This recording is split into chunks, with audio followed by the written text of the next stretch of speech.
దేవుడు ఇక్కడ చెబుతున్నాడు, ఒక వ్యక్తి దేవుని వాక్యాన్ని అనుసరించుచు నమ్మకంగా భక్తి చేసుకుంటూ వెళ్తే దేవుడు ఏ స్థాయికి కావాలో ఆ స్థాయికి తగినట్లుగా దేవుడు ఏది కావాలో అది ఇచ్చుకుంటూ నా దేవుడు నీ ఇంటికి వచ్చి ఆశీర్వదించి వెళ్ళే రోజు ఒకటి ఉందని చెబుతున్నాడు.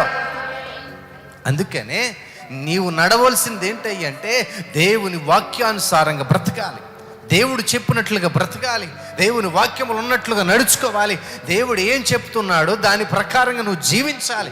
కొన్నిసార్లు మీ అందరికీ చెబుతున్నాను, దేవుడు చెప్పింది ఒక రకంగా ఉంటే మనుషులు చెప్పేది ఒక రకంగా ఉంటుంది.